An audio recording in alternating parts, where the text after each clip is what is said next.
Before the skyscrapers, before the relentless traffic, and before the million-dollar dreams, there was the water. In the 15th century, a group of resilient travelers known as the Awori, a subgroup of the Yoruba, pushed through the thick mangroves. Led by Olofin, they were looking for sanctuary.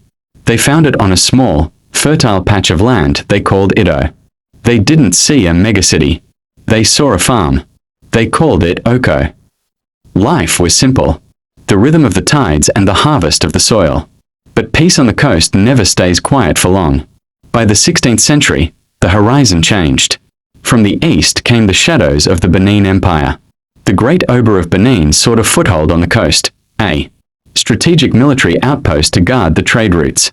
The quiet farms of EKO were transformed into a fortified camp. The Benin influence didn't just bring soldiers.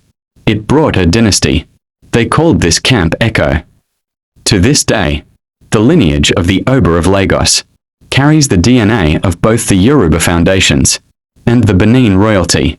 Two cultures, one island. In 1472, a new language drifted across the Atlantic. Portuguese explorer Ruy de Sequeira stood on his deck and looked at the intricate network of lagoons and marshes. It reminded him of home, of a maritime town in Portugal called Lagos.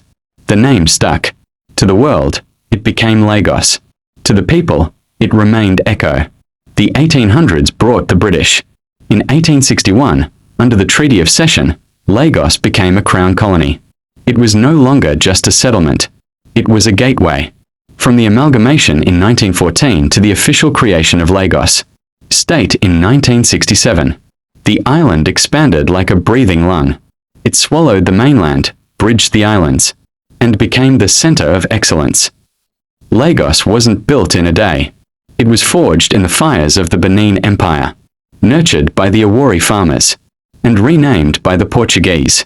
Today, when you walk the streets of Marina or the shores of Badagry, remember, you aren't just walking on soil. You are walking on 5 centuries of history. This is the origin. This is the center of excellence. If you enjoyed this journey through time, don't forget to like and share. Let us know in the comments which city's origin we should uncover next.